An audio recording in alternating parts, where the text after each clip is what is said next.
setiap langkah hidup kami. Kami sungguh mengucap syukur buat kebaikan Tuhan, buat kasih Tuhan, buat berkat-berkat yang Tuhan sudah berikan bagi setiap kami.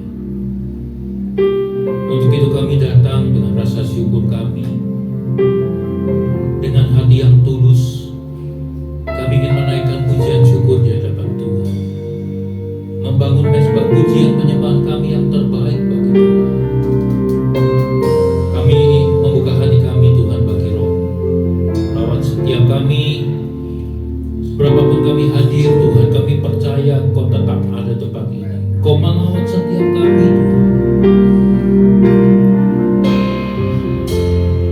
Terima kasih Bapa, kami membuka hati kami bagi Tuhan. Kami serahkan ibadah ini dari awal sampai akhirnya. Hanya di dalam nama Tuhan Yesus kami sudah berdoa dan kami mengucap syukur. Mari sama-sama katakan amin. Tuhan, Kau sempurna dalam rencana-Mu dan karya-Mu. Ku serahkan hidupku, murnikan dengan Roh-Mu. Sekali lagi katakan, Tuhan, Kau sempurna dalam rencana-Mu dan karya-Mu. Ku serahkan hidupku, murnikan dengan Roh-Mu. Hidupku menggenapi firman-Mu,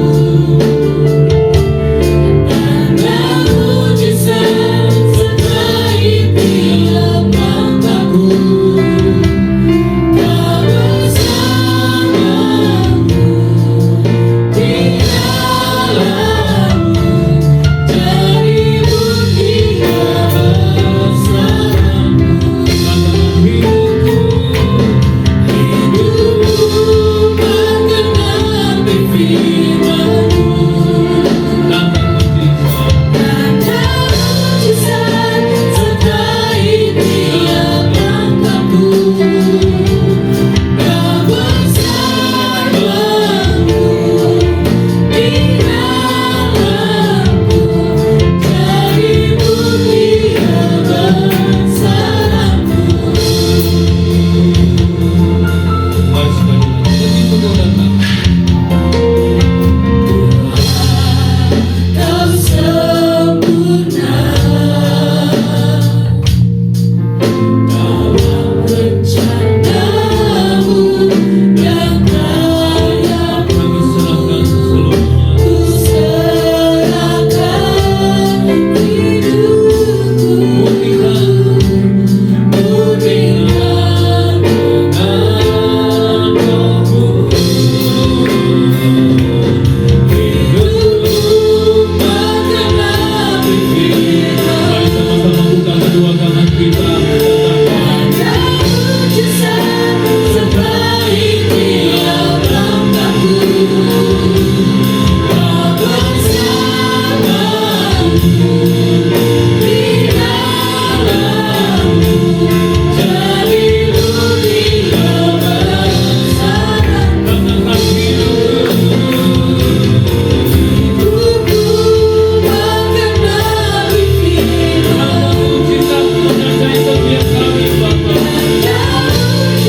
be glorified and magnified, oh God. I worship you. Lebih sungguh lagi katakan, angkat tinggi kedua tangan kita kepada Tuhan. Lambaikan kepada Dia. Dia yang berkuasa, Dia Allah yang besar, Dia Allah yang hebat, Dia Allah yang ditinggikan, dimuliakan, diagungkan.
Engkau sudah melawat setiap kami, Engkau memberikan sukacitamu bagi setiap kami. Kami hendak memuji memuliakan nama Tuhan di dalam nama Tuhan Yesus.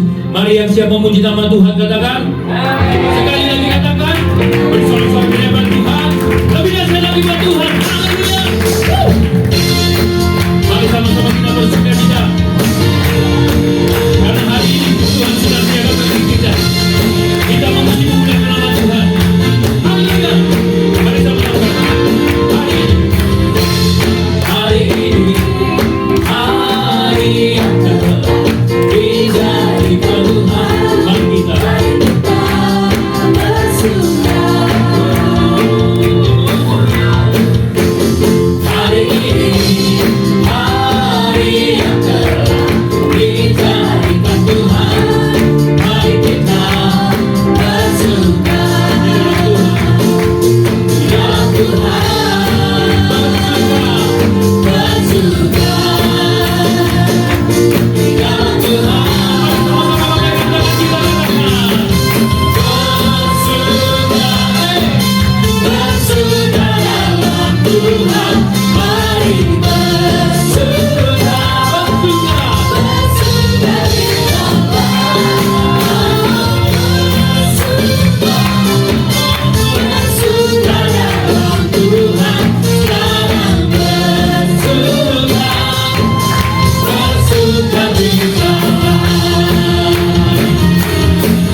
Bapak Surgawi, terima kasih untuk kebersamaan kami berkumpul di ibadah raya ini untuk mensyukuri berkat-Mu, keselamatan yang Kau berikan pada kami. Terima kasih Tuhan, sebentar kami akan mendengarkan firman-Mu. Berbicaralah dan Roh Kudus-Mu sendiri yang memberikan pengertian. Beshem ha'af ben firwa hakodes ha'elohim echad. Di dalam nama Bapa dan Putra dan Roh Kudus Allah yang Esa. Amin. Shalom. Selamat pagi semuanya.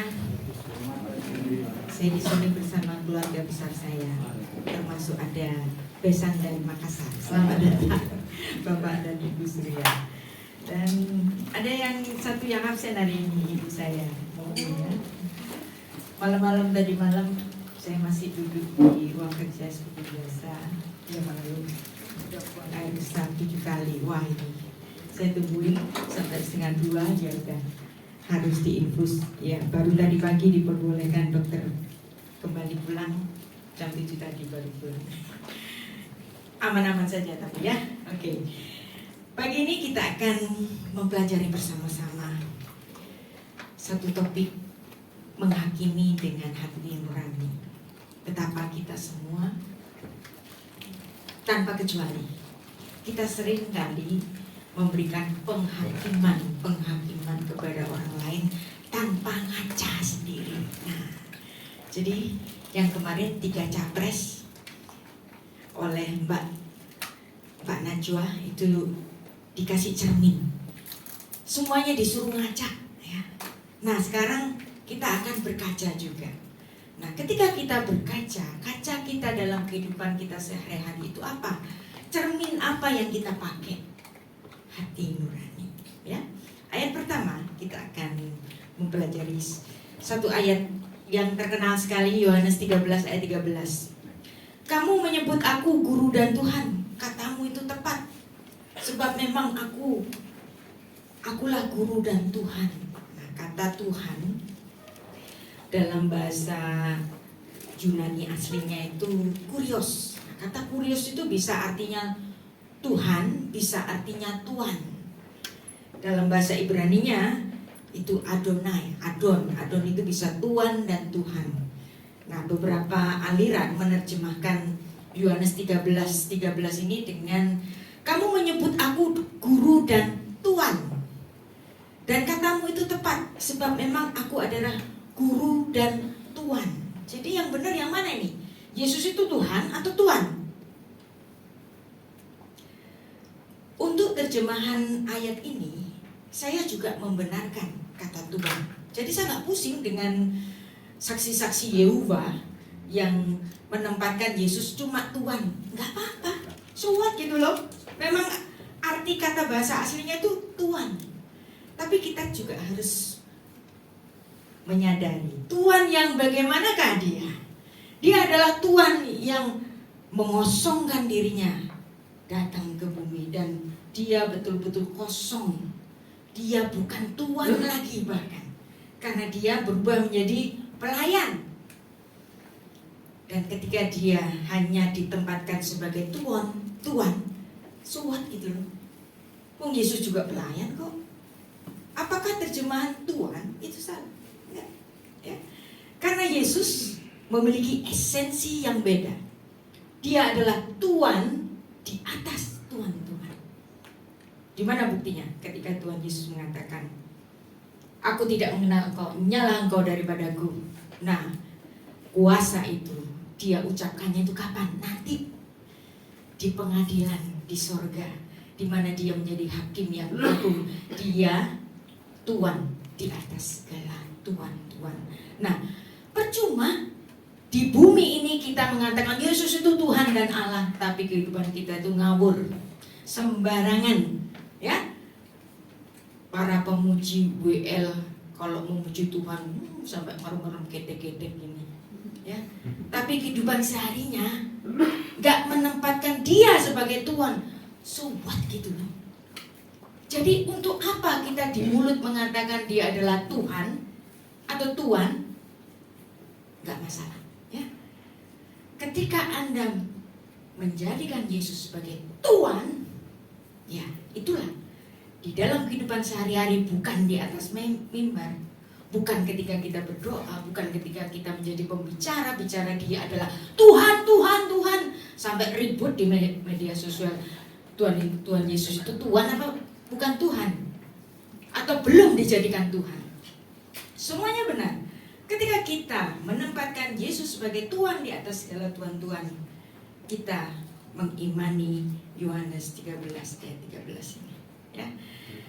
Dan selanjutnya kita akan mempelajari di mana Yesus adalah seorang guru, seorang rabi, dan Dia juga sebagai seorang Tuhan.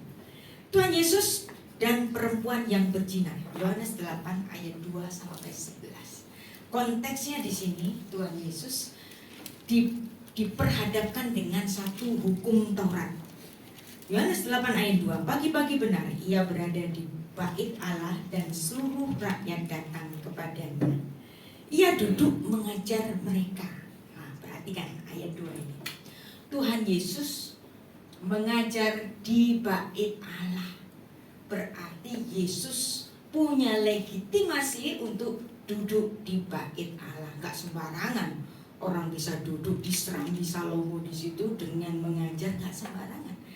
Yesus punya lisensi untuk mengajar di situ. Itulah sebabnya Yesus gak sembarangan tahun Dia bisa melayani. Dia menunggu waktu sampai Dia berumur 30 tahun sehingga Dia layak untuk mengajar di halaman bait Allah itu. Nah, ketika Dia mengajar, ahli-ahli Taurat dan orang-orang Farisi membawa kepadanya seorang perempuan yang kedapatan berbuat zina. Ini dikasih test case. Biasa kan? Kita tiap hari juga dikasih test case. Nah, mereka menempatkan perempuan itu di tengah-tengah lalu berkata kepada Yesus. Perhatikan, ini menarik ayat 4. Para ahli Taurat dan orang-orang Farisi memanggil Yesus dengan Rabi. Perempuan ini tertangkap basah ketika ia sedang berbuat zina. Wow. Ahli-ahli Taurat dan orang-orang Farisi menyebut Yesus Rabi. Artinya gelar Yesus sebagai Rabi itu legit pada zaman itu. Dia diakui, diperbolehkan mengajar di bait Allah, dan dia dipanggil Rabi. Artinya Yesus itu lulusan betul-betul bait midrash yang memiliki lisensi untuk mengajar umat, gak sembarangan, ya. Misalnya saya di sini seorang yang gak sekolah, bolehkah saya tiba-tiba ngasih kuliah umum di UNER atau di UI? Boleh nggak? Nggak bisa, ya. Saya hanya bisa legit untuk mengajar di sebuah kuliah umum di UNER atau di UI, UGM kalau saya memiliki gelar yang legit, seorang profesor. Nah, di sini gelar profesor kala itu rabi. Jadi seperti para ahli Taurat dan imam-imam ini menyebut Yesus Prof.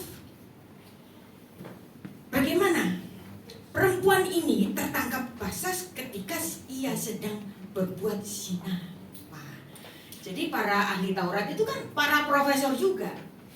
Dan ahli-ahli Taurat, orang-orang Farisi, semuanya profesor hukum Taurat, memanggil Yesus sama-sama profnya. Nah, ini sesama prof menguliti suatu test case, ya. Ayat 5. Musa dalam hukum Taurat memerintahkan kita untuk melempari perempuan-perempuan yang demikian.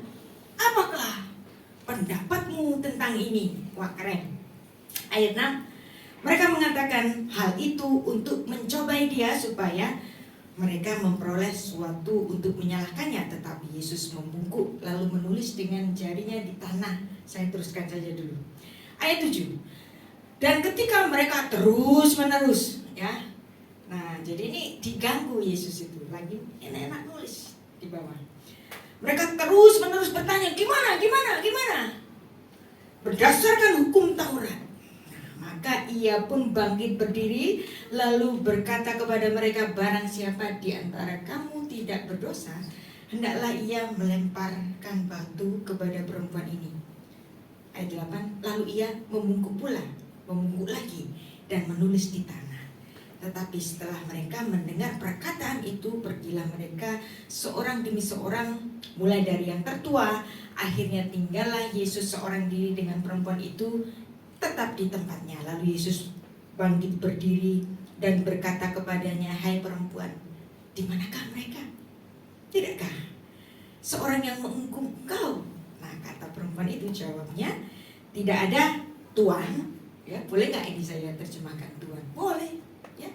Karena kata kurios Adonai itu bisa bermakna Tuan atau Tuhan, seperti bahasa Jawa menyebut Gusti, ya. Bisa Gusti Pangeran, bisa Gusti Pangeran yang di atas, bisa Pangeran yang di bawah. Jadi ini boleh saya terjemahkan Tuan. Lalu kata Yesus, aku pun tidak menghukum engkau. Pergilah dan jangan berbuat dosa lagi dari sekarang. Jadi kita tadi sudah mempelajari apa sih test case yang dikasih oleh para profesor lainnya. Suatu pencobaan kepada Yesus Kristus, dan pencobaan itu dasarnya adalah bagaimana Yesus memandang hukum Taurat Musa. Ya, kita baca lagi ayat 5. Musa dalam hukum Taurat memerintahkan kita untuk melempari perempuan-perempuan yang demikian. Nah, ayat 6 menurut saya apa? Mereka mengatakan ini untuk mencobai dia. Wow. Kita pernah gak sih mencobai Tuhan seperti para orang Farisi ini mencobai Tuhan? Sering, ya kan? Tapi apa yang dikatakan kitab Torah, ya? Mereka ini kan ahli-ahli Torah. Mereka tahu. Ulangan 6 ayat 16 kita baca. Janganlah kamu mencobai Tuhan Allahmu seperti kamu mencobai dia di masa. Lo tenasu et Adonai Elohechem ka'asher nisitem bamasa. Boleh enggak mencobai Allah? Enggak boleh. Tapi kadang-kadang Tuhan itu membiarkan dia biasa saja. Kadang-kadang Tuhan juga bahkan berkata di kitab Maleaki, ujilah aku, cobai aku, coba. Perlihatkanlah perkara yang akan kau berikan kepadaku. Nah, boleh nggak sih mencobai Allah? Ada satu kisah yang kita semua ketahui, yang dicatat di Alkitab kita, ya. Bolehkah mencobai Allah? Lukas 4 ayat 12. Yesus menjawabnya katanya, ada firman, janganlah engkau mencobai Tuhan Allahmu. Dan itu membuat iblis berlalu daripadanya. Kenapa? Kenapa iblis ketika Yesus berkata di terakhirnya itu, janganlah engkau mencobai Tuhan Allahmu, dan iblisnya pergi? Karena iblis tahu Yesus Kristus bukan sosok yang sembarangan.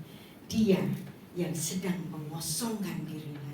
Tapi iblis tahu dari mana asal dia berada, dari mana pre-eksistensi dia, ya kan? Nah, dan iblis sangat tahu Yesus Kristus adalah Tuhan. Kalau Anda pernah mengikuti lecture saya mengenai bukan cuma kita yang percaya Tritunggal, bukan cuma kita yang percaya monoteisme. Iblis itu juga percaya monoteisme. Jadi nggak usah bangga-bangga dengan doktrin yang Anda percayai, entah itu oneness, entah itu trinitas, entah itu monoteisme. Iblis juga percaya semuanya itu. Dan itu tidak membuat mereka diselamatkan. Wah. Jadi jangan bangga dengan doktrin yang kita pegang, karena doktrin tidak menyelamatkan. Percuma kita bilang Tuhan, Tuhan, nyembah Tuhan sampai merem-merem begini di mimbar. Suat gitu loh. Kalau kehidupan kita itu tidak menempatkan Tuhan sebagai Tuhan yang sebenarnya. Lukas 4 ayat 34. Hai engkau, Yesus orang Nazaret, apa urusanmu dengan kami? Engkau datang hendak membinasakan kami? Aku tahu siapa engkau, yang kudus dari Allah. Wow. Lukas 4 ayat 34, kalau Anda baca dalam mindsetnya orang Ibrani, ayat ini adalah pernyataan bahwa Yesus adalah Sang Kudus itu. Orang Yahudi kalau menyebut Yod-He-Vav-He, 4 huruf suci itu kan gak berani dengan mulutnya itu untuk menyebut namanya ya. Mereka gak nyebut Yehova, mereka gak nyebut Yahweh, mereka gak mau nyebut 4 huruf suci itu. Tapi mereka menggantinya dengan Adonai, Tuanku, Tuhanku, atau Hashem, sang nama, karena nama itu suci. Satu lagi mereka menyebut 4 huruf suci itu dengan Hakadosh Baruch-Hu, Sang Kudus, terpujilah dia. Perhatikan Lukas 4 ayat 34. Keluar dari mulutnya setan nyebut Yesus itu Sang Kudus, Hakadosh. Ini adalah ungkapan kalau dibaca oleh orang Yahudi, iblis saja ngaku Yesus itu Sang Kudus, yang merupakan nama lain, metonim dari Yod-He-Vav-He itu sendiri. Wow. Tapi apakah pengakuan itu membuat iblis menjadi selamat? Enggak juga. Nah, sekarang dari sini kita tahu bahwa iblis tahu Yesus Kristus adalah Tuhan, ya, yang sedang mengosongkan dirinya datang ke bumi. Nah, ya, ucapan dari musuh yang paling musuh, ya, kalau sampai ngaku Yesus itu Tuhan, kira-kira bohong apa enggak? Enggak. Kalau sampai dia enggak bisa deny siapa Tuhan itu, maka itu adalah pernyataan yang benar-benar pernyataan. Jadi Yesus disebut sebagai Hakadosh Baruch-Hu. Nah, tadi dikatakan bahwa para profesor Taurat itu, orang-orang Farisi, ahli-ahli Taurat, datang membawa perempuan itu. Nah, perempuan ini rupanya mungkin perempuan nggak benar yang sudah terkenal, ya. Si A yang terkenal, ya, ganti-ganti laki-laki dan mungkin jual diri juga dibawa ke Yesus. Udah terkenal kalau berzina itu terang-terangan di depan umum, pacaran ganti-ganti mungkin seperti itu. Nah, perempuan terkenal ini dibawa, ya. Nah, kenapa kok mereka memberikan satu kasus yang sangat berat, yang menurut mereka sendiri pasti nih Profesor Yesus ini gak bisa untuk menyelesaikan masalah ini, karena pada saat itu ada dualisme hukum. Nah, jadi makanya orang-orang Farisi yang betul-betul mengerti ngelondok tentang hukum Taurat Musa itu pasti bikin Yesus itu pusing tujuh keliling, karena saat itu ada dualisme hukum. Apa hukum yang pertama? Hukum pertama adalah hukum agama, yaitu hukum Taurat yang memerintahkan bahwa orang-orang yang berzina harus dirajam batu, hukumannya mati, titik, ya. Taurat bicara begitu. Tetapi saat itu Anda harus mengetahui bahwa saat itu orang Israel sedang ada di dalam penjajahan, sehingga hukum sipil itu mengikuti hukum Romawi. Nah, kalau hukum sipil jelas saja membuat orang Israel ini tidak bisa melakukan perbuatan hukuman mati dari tangannya sendiri. Itulah sebabnya ketika Yesus diingini oleh orang-orang Yahudi untuk dihukum mati, mereka tidak dapat melaksanakannya. Yang melaksanakan siapa? Pemerintah Roma, ya kan? Nah, ketika dibawa ke pemerintah Roma, Pilatusnya nggak nemu kesalahan. Aku nggak menemukan kesalahan orang ini, tapi dia mengaku raja orang Yahudi. Terus Si Pilatusnya ngomong gini, kerajaanmu, apakah kamu betul bahwa kamu adalah raja orang Yahudi? Tuhan Yesus mengatakan apa? Kerajaanku bukan dari dunia ini. Lantas apa yang dipikirkan oleh si Pilatus ini? Kalau gini mah, ini bukan subversif ini. Ini adalah orang gila. Kerajaannya bilang bukan dari dunia ini kok. Berarti tidak membahayakan pemerintah Romawi. Tapi orang-orang Yahudi itu bilang apa? Salibkan dia, salibkan dia. Kenapa? Gak gampang aja. Yesus kan udah ngaku sebagai Tuhan. Dan Tuhan berkata, ego emi anihu, akulah dia. Perkataan keilahian di sidang di hadapan Kayafas itu, dan mereka berteriak, salibkan dia, salibkan dia. Kan gampang, lempari saja dengan batu. Tapi kenapa tidak dilakukan oleh orang-orang Yahudi?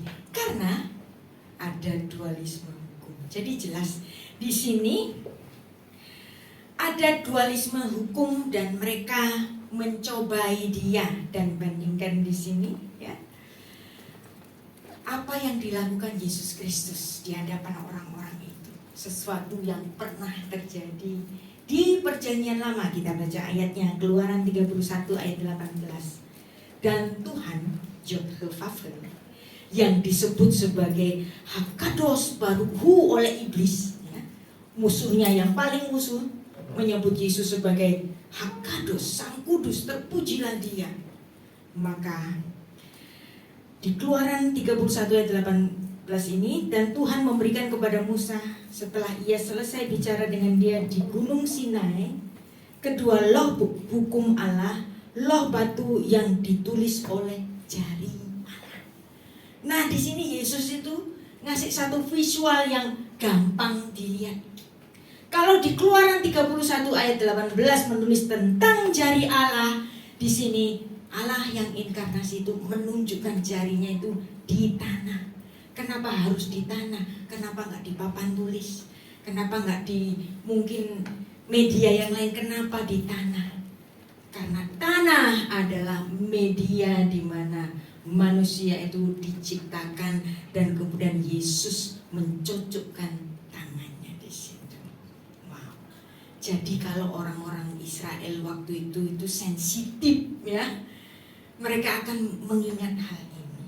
Dan inilah yang ditulis oleh Yohanes untuk memperlihatkan kepada kita semua di sini. Iya betul, Yesus itu kenosis. Dia bukan Tuhan lagi. Bahkan dia setara dengan profesor-profesor lainnya sehingga bisa untuk dicobai. Nah, jadi seolah-olah Yesus di sini berkata, lihat, aku ini Allah yang menuliskan hukum-hukum itu dengan jari tanganku. Udah, kamu gak usah nyobain aku. Hukum itu aku sangat mengetahui karena aku sendiri yang menuliskan di situ. Hukum ke-7, jangan berzina, aku mengetahui. Nah, setelah para pendakwa itu terus-menerus bertanya kepada Yesus, dia menjawab pertanyaan mereka. Yohanes 8 ayat 7.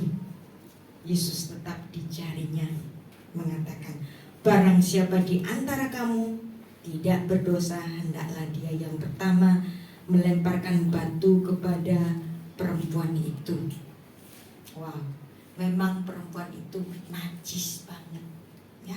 Kayaknya nggak mungkin banget bertobat ya, terlalu terkenal ya, udah ganti-ganti pasangan, yang bahkan mungkin ngambilin lagi orang lain ya, pokoknya terkenal sehingga kasus itu menjadi kasus yang heboh, dipilih oleh para profesor itu untuk mencobai profesor di antara profesor. Dan Tuhan Yesus mengatakan, barang siapa di antara kamu yang tidak pernah berbuat dosa, wow, hendaklah dia yang pertama kali melemparkan batu kepada mereka.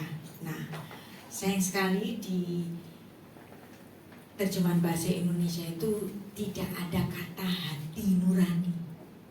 Padahal di Yohanes pasal 8 ini ada kata hati nurani. Nah, di situ, di momen itu, Tuhan Yesus seolah-olah berkata demikian, udah, Gak usah sok-sok bicara dengan hukum positif. Entah itu hukum positif agamawi, entah itu hukum positif pemerintahan Romawi. Tapi sekarang aku mengajak kalian untuk menghakimi dengan hati nurani. Ya, menghakimi dengan hati nurani. Lanjut. Hati nurani adalah reserve yang diberikan kepada manusia. Ya. Manusia itu, Alkitab juga mengatakan manusia semua sudah rusak oleh karena dosa. Tapi apakah benar manusia itu rusak total? Rusak serusak-rusaknya? Apakah benar? Enggak. Manusia masih diberi reserve oleh Tuhan, yaitu apa? Hati nurani yang dapat melakukan penghakiman sendiri terhadap setiap orang yang ada di antara kita semua. Kita semua dikasih Tuhan hati nurani. Katakanlah kita membuang hati nurani kita, ya, nggak pakai hati nurani kita. Kita sebagai hakim, sebagai jaksa di sebuah persidangan, kita tahu yang bunuh itu si A, tapi kita menyalahkannya si B. Mungkin di momen itu seorang hakim, seorang jaksa, seorang pengacara bisa membuang hati nuraninya. Mungkin. Tapi suatu saat hati nurani itu terus akan menerus menggedor pintu hatinya. Kamu salah, kamu melakukan perbuatan yang tidak adil kepada seseorang. Gak usah hakim, jaksa, pengacara, kita semua pernah memberikan judgment yang tidak adil kepada setiap orang yang pernah kita temui. Pernah. Tapi kita diberi apa? Hati nurani. Di situ kita memberikan judgment yang benar.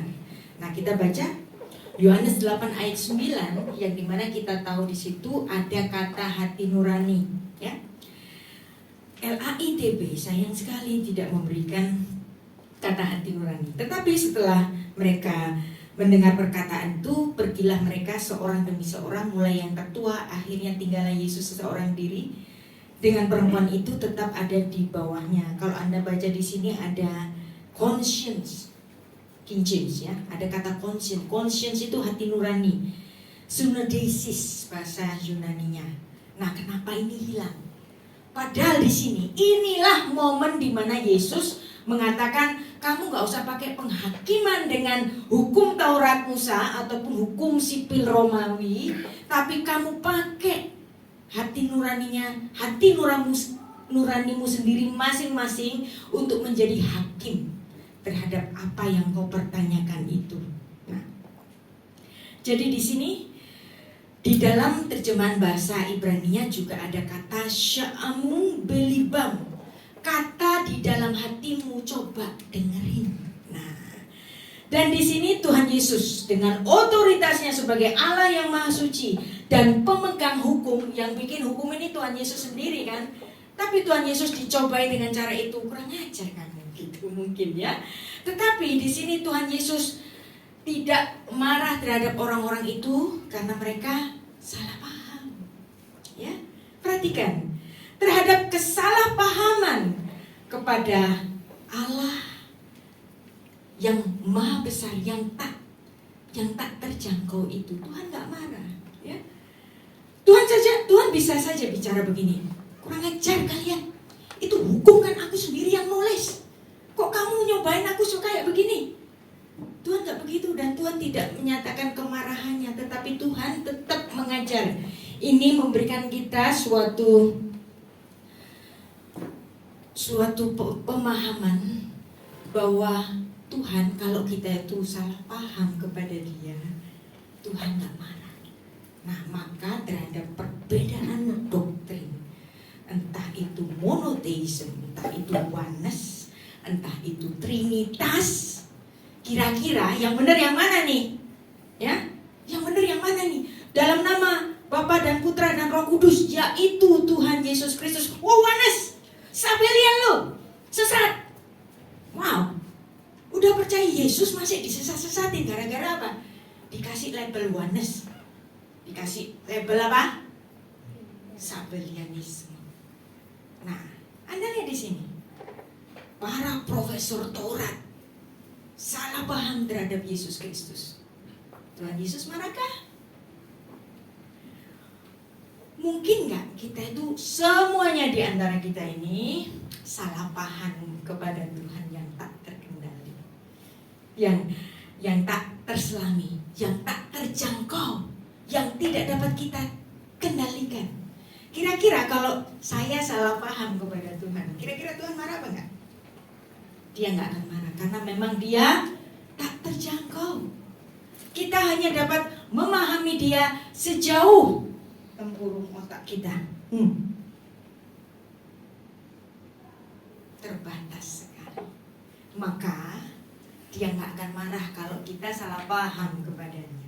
Bahkan kepada orang-orang yang kita sesat-sesatin karena menganggap Yesus cuma Tuhan, bukan Tuhan. Kira-kira Tuhan marah nggak? Nah, kalau Tuhan marah berarti Tuhan itu bukan Tuhan. Kalau dia sampai marah, dia itu bukan Tuhan. Nah, di kisah ini sebenarnya Yesus Kristus menunjukkan otoritasnya sebagai Allah yang Maha Suci, yang memberikan penghakiman kita kepada kita semua melalui hati nurani kita masing-masing. Nah, sekarang masalahnya, kira-kira apa sih yang ditulis di tanah itu? Tanah di tempat Tuhan mengambil media itu untuk menciptakan manusia dan jarinya dicucukkan di situ. Kira-kira Tuhan Yesus itu nulis apa? Kira-kira ada yang mengatakan, oh Yesus menuliskan 10 hukum Tuhan. Mungkin karena memang Alkitab itu nggak nulis Tuhan Yesus itu nulisnya apa. Tapi ya, Yesus itu kan sang firman. Dia adalah rabi di antara rabi-rabi. Ya, profesor di antara segala profesor. Dan dia sang firman itu sendiri. Nah, firman Allah itu bukan firman yang mati, tetapi firman yang hidup. Bayangkan kalau dari mulutnya saja alam semesta itu tercipta. Bisa nggak sih? Saya tanya, kalau dia nulis di jarinya di tanah itu, yang ditulis oleh Yesus itu adalah semua rentetan dosa dari masing-masing orang yang sedang mencobai Yesus itu. Ya, mulai dari profesor yang paling senior, mereka membaca tulisan Yesus di tanah, misalnya ya, rabi yang paling senior itu misalnya Rabi Simeon. Ya, Rabi Simeon di situ menulis catatan rentetan dosa-dosanya sejak muda sampai hari itu. Dan di situ ada tulisan, kamu juga pernah godain istri tetangga, istrinya Sakyus kamu lirik untuk kamu ajak jalan-jalan, mungkin ya, itu dari sisi Rabi Simeon misalnya. Terus kemudian ada rabi yang lain, katakanlah itu Rabi Zakaria, ya, banyak rabi kan di antara Yesus itu. Semua orang menulis rentetan, deretan, daftar dosa-dosanya masing-masing di kehidupannya sendiri.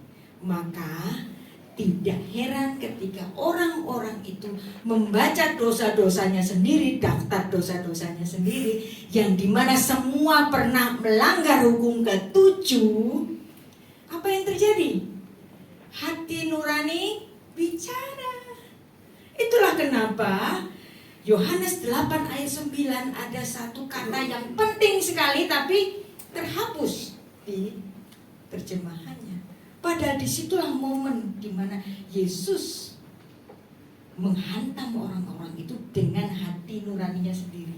Semua orang membaca dosanya, bahwa masing-masing gak beda dengan perempuan yang sedang diperhadapkan kepada Yesus yang katanya sangat kotor. Di sini Tuhan Yesus mengatakan, kamu gak sama, gak ada bedanya dengan perempuan ini. Jadi gak enak hati. Dengan kuasanya Tuhan Yesus, Anda bisa bayangkan wibawanya sebagai Allah yang inkarnasi. Di situ terlihat sehingga orang-orang menjadi takut, maka satu persatu pergilah mereka. Disinilah Tuhan Yesus sampai hari ini. Mungkin kita bisa menutupi dosa kita, orang lain gak tahu, ya. Tapi ada yang gak pernah dilihat orang tapi selalu dilihat oleh Yesus. Mata dari Tuhan kita itu seperti CCTV 24 jam yang gak pernah mati. Kita hari ini cuma takut sama CCTV, ya, melanggar lalu lintas kena jepret, ya. Saya dapat beberapa kali surat cinta gara-gara melanggar lalu lintas kena jepret CCTV, ya kan? Kita takutnya cuma sama CCTV, tapi kita nggak pernah takut dengan CCTV, yaitu mata Allah sendiri. Dan CCTV Allah itu bekerja melalui hati nurani kita. Nah, hati nurani menarik sekali. Lanjut, ya. Hati nurani dalam bahasa Ibrani itu matzpen, ya. Jadi ada kompas itu matzpen. Dan kemudian dari kata kompas ini kita tahu kata kompas ini bukan sesuatu yang diciptakan oleh bangsa-bangsa kuno, tetapi kompas, lanjut, itu diciptakan oleh bangsa Tiongkok pada abad kedua sebelum Masehi. Jadi zaman dahulu orang itu mata angin itu cuman melihat di mana matahari terbit dan terbenam di sebelah arah mata angin. Jadi timur dan barat itu menjadi tanda bagi mata angin. Tapi kemudian teknologi Tiongkok ini menarik sekali, ya, bahwa mereka menciptakan arah mata angin yang selalu merujuk ke utara. Diciptakan pada abad kedua sebelum Masehi. Nah, kemudian teknologi ini kemudian berkembang dan dikembangkan oleh bangsa Eropa, dan dari situlah Columbus itu bisa mengelilingi bumi dan kemudian menemukan benua Amerika pada abad yang ke-16. Jadi di sini setelah abad ke-15, setelah kompas itu ditemukan, maka kemudian terjadilah zaman kolonialisme, yang dimana kompasnya sendiri gara-gara Laksamana Cheng Ho itu keliling dengan membawa kompas yang bentuknya seperti sendok sup, ya. Nah, itu nunjuknya selalu ke arah utara, dan itu memberikan suatu paradigma baru pada arah dari mata angin dunia ini. Nah, dari situ menarik, ya. Jadi ada kompas namanya matzpen. Kemudian orang-orang Ibrani mengembangkan. Jadi kalau kita itu hidupnya ngawur, tersesat di jalan, maka kita pun hidup kita itu juga perlu kompas.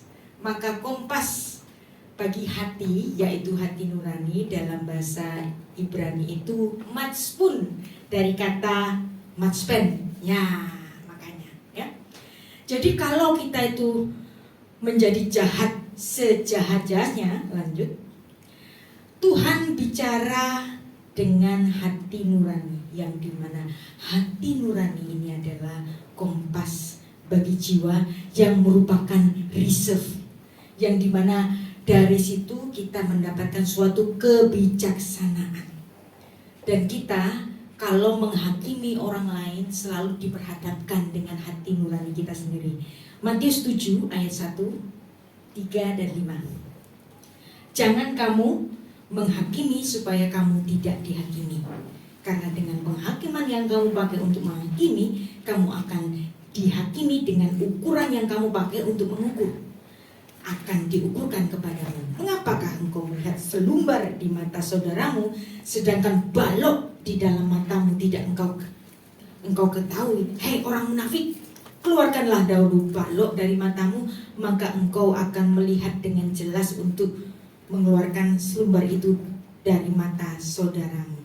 Mungkin nggak Tuhan Yesus itu juga menuliskan dengan jarinya di tanah setelah memberikan daftar dosanya para orang Farisi itu di tanah, dan orang Farisi itu masing-masing itu bisa membacanya, dan ucapan ini pun terbaca oleh mereka. Mungkin nggak? Mungkin, karena Yesus adalah apa?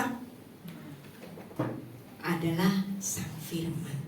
Dia berkuasa atas firman di dalam diri kita. Lanjut. Ada yang namanya Yetzer Hatov dan Yetzer Hara. Apa itu Yetzer Hatov? dorongan berbuat baik. Nah, dorongan berbuat baik inilah hati nurani. Tapi kita juga, karena kita adalah manusia yang memiliki gen debu dari Adam, yang dimana Adam pernah berdosa dan menurunkan tabiat dosa. Nah, tabiat dosa ini adalah yetser hara, dorongan untuk berbuat jahat. Maka bagaimana supaya kita selalu mengingat bahwa Tuhan memberikan reserve, yaitu hati nurani, kompas bagi jiwa, matspun. Kita harus membaca Ulangan 6 ayat 5. Kasihilah Tuhan Allahmu dengan segenap hatimu, dengan segenap jiwamu, dengan segenap kekuatanmu. Dan pernyataan mengasihi Allah, lanjut, dengan segenap hatimu, behol levavcha, yaitu dengan segenap jiwamu, uvehol nafshecha, dan segenap kekuatanmu, pengertian akal budimu, vehol meodecha. Inilah yang menyebabkan manusia itu dapat menekan dorongan perbuatan jahatnya, dan dia dapat memberikan perbuatan baiknya, dorongan perbuatan baiknya. Kita baca lagi Yohanes 8 ayat 10-11. Lalu Yesus bangkit berdiri berkata kepadanya, setelah orang-orang semuanya itu pergi, yang di mana mereka itu dibombardir dengan ketukan hati nuraninya sendiri, Yesus bangkit dan mereka berkata kepadanya, hai perempuan, di manakah mereka? Tidak adakah seorang yang menghukum engkau? Jawabnya, tidak ada Tuhan. Lalu kata Yesus, aku pun tidak menghukum engkau. Pergilah dan jangan berbuat lagi mulai dari sekarang. Di sini pun Tuhan Yesus mengetuk si perempuan ini dengan hati nuraninya.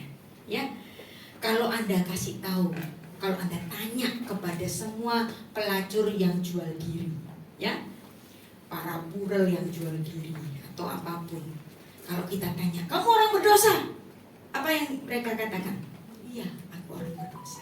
Yang artinya hati nurani para pelacur itu, para orang-orang perempuan yang jual diri, yang hidupnya nggak benar itu, tahu bahwa mereka itu adalah orang-orang yang berdosa. Tapi coba Anda mengatakan kepada Pak Pendeta atau Bu Pendeta, Bu Pendeta, kamu salah. Marah apa enggak?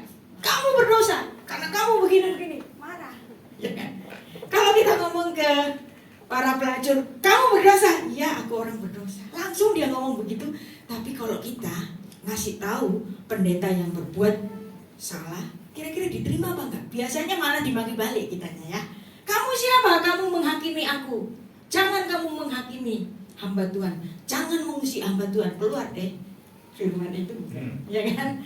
Jadi di sini justru kadang-kadang orang yang masih di dalam dosa itu lebih tahu hati nuraninya. Tapi orang yang pura-pura baik di mimbar kayak saya ini, kadang-kadang kalau dibilangin itu malah mengaku, ya, bahkan menghakimi balik.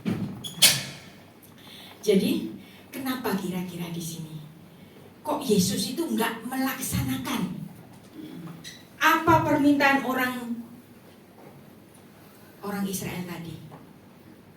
Dia berzina, Tuhan, dia harus dihukum mati, dia harus dirajam batu.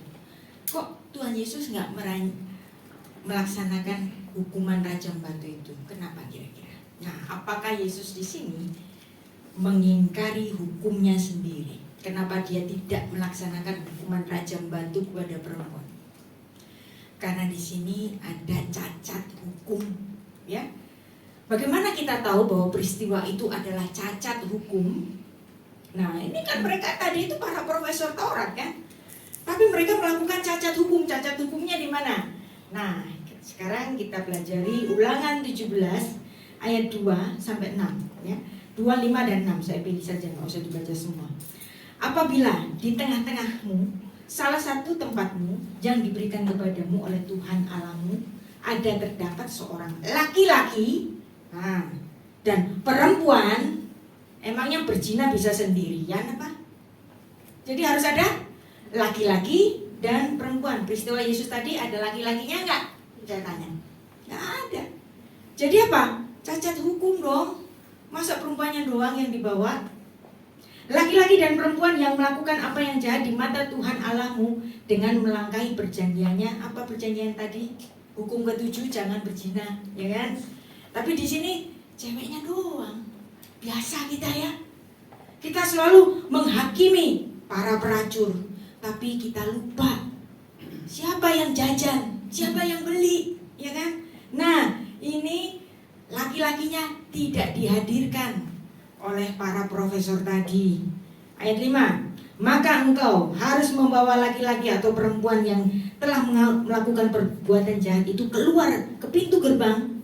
Kemudian laki-laki dan perempuan itu harus kau lempari dengan batu sampai mati. Nah, ini kenapa saya baca dan, karena bahasa aslinya itu nulis dan, bukan atau, ya. Laki-laki dan perempuan, karena harus dua, ya. Terus kemudian ayat 6, atas keterangan 2 saksi atau 3 saksi haruslah mati dibunuh orang yang dihukum mati atas keterangan 1 orang saksi saja, janganlah ia dibunuh. Nah, jangan dia dihukum mati. Nah, lanjut. Kesalahan kenyataan dalam kasus ini, ya, yang berzina cuman 1 perempuan itu. Lakinya mana? Ya, yang kedua, yang hendak dirajam hanya perempuan itu. Nah, di situ juga para penuduh nggak ada yang mau jadi saksi.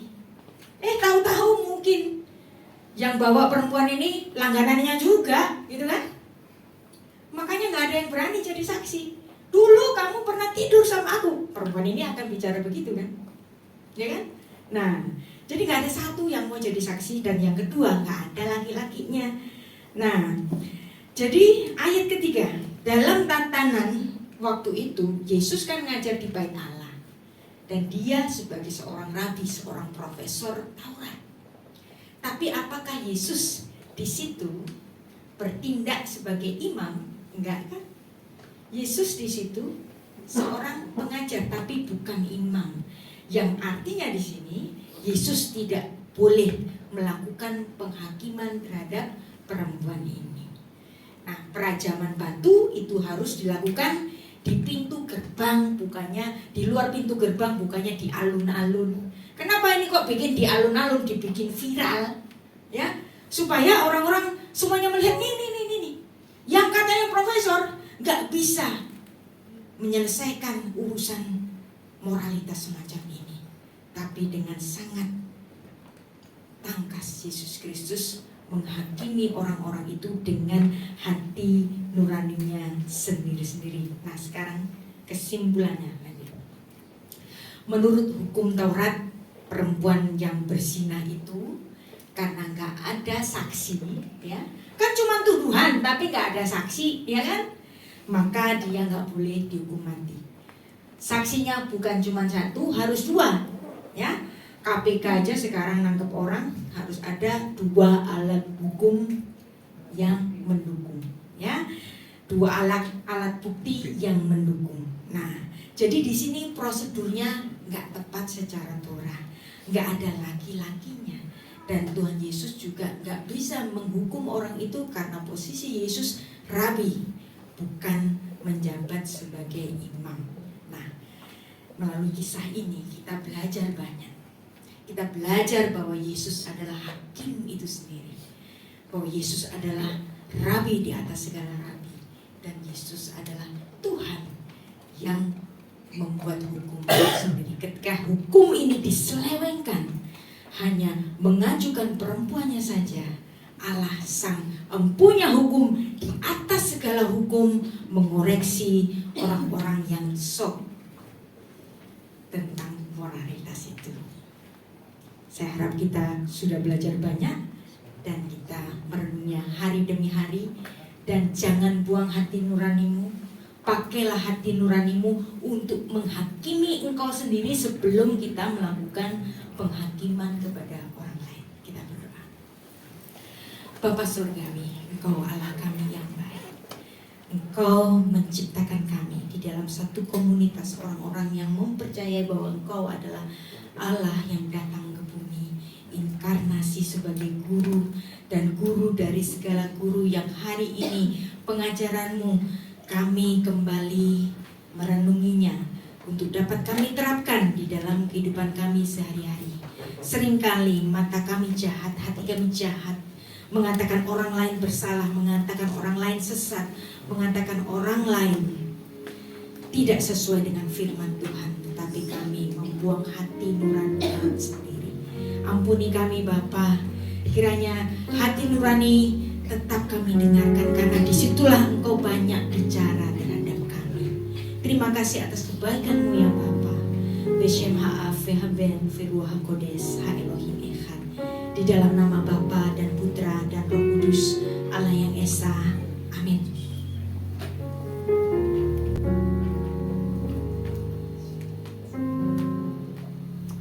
Puji Tuhan, semua kita diberkati dari firman hari ini. Terima kasih Berita Wahyu. Luar biasa hari ini Bapak Ibu Saudara. Ya, jadi saya sangat-sangat merasa bersyukur bisa ketemu dengan Prof Panca dan Ibu Rita dan seluruh keluarga besar daripada Ibu Rita Wahyu dan juga Ibu Rini, Ibu Rina juga. Ya, semuanya luar biasa hari ini. Iya Bapak Ibu Saudara, saya merasa dapat kandung. Ya, karena luar biasa. Puji Tuhan, terima kasih. Terima kasih Berita Wahyu untuk pengajarannya tentang hati nurani. Saya percaya kita semua diberkati. Amin. Baik, mari kita akan bersama mengakhiri ibadah kita pada pagi menjelang siang hari ini. Ada satu lagu yang akan diangkat. Mari kita bangkit berdiri Bapak Ibu. Kebaikan-Mu yang tak pernah habis di hidupku, ku berjuang sampai akhirnya Kau dapati aku tetap setia. Mari sama-sama sekali lagi angkat kedua tangan kita. Amin. Amin. Aku lihat kebaikan-Mu yang tak pernah habis di hidupku, ku berjuang sampai akhirnya Kau dapati aku tetap setia.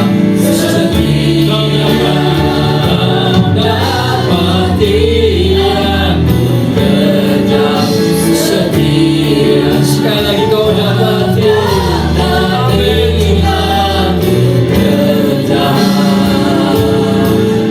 setia. Mari kita berikan kemuliaan yang terbaik buat Allah kita, buat Tuhan kita Yesus Kristus. Haleluya, haleluya. Bapa di surga, kami mengucap syukur, kami berterima kasih telah Engkau sudah memberikan kami kasih karunia untuk kami boleh memuji, kami boleh menyembah Engkau di tempat ini. Bahkan kami boleh belajar akan kebenaran firman-Mu melalui hamba-Mu Ibu Rita Wahyu yang Kau kirimkan ke tempat ini bersama seluruh keluarga besar mereka, sehingga kami semuanya ya Bapa di tempat ini sungguh-sungguh merasa terberkati, merasa sukacita yang besar dari surga itu turun di tengah-tengah kami. Bapa, bila kiranya Kau memberkati hamba-Mu Ibu Rita Wahyu dan juga seluruh keluarga besar Prof Panca, Bu Rini dan juga Bu Rina, Tuhan, bila kiranya melalui hamba-hamba-Mu ini yang Kau pakai dengan hikmat, kasih anugerah kemurahan-Mu mengalir dalam kehidupan mereka, memberkati akan begitu banyak orang, sehingga akan begitu banyak jiwa-jiwa boleh melihat kehidupan Yesus Kristus dan Roh Kudus mengalir keluar dari kehidupan mereka. Terima kasih Bapa, bila hamba-hamba-Mu ini boleh semakin hari, boleh semakin berkenan dan menjadi saluran berkat-Mu dimanapun mereka berada. Dan saat ini Bapa, sebelum kami pulang meninggalkan tempat ini berpisah satu dengan yang lain, kami mengangkat tangan kami. Kami memandang Engkau ya Allah Bapa kami di dalam Yesus Kristus Tuhan. Karena hanya Engkaulah satu-satunya sumber kehidupan kami. Hanya Engkaulah Allah pengharapan kami. Oleh karena itulah kami mengangkat tangan kami dan kami menengadahkan wajah kami memandang kepada Engkau.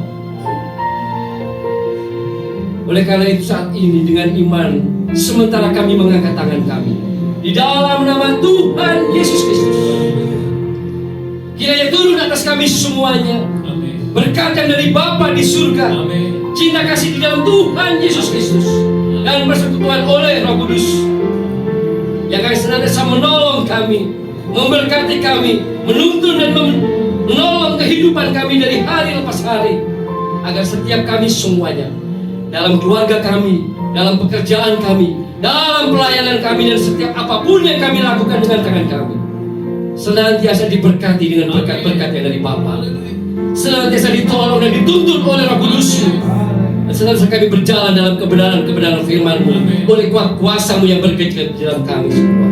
Terima kasih Bapa di surga.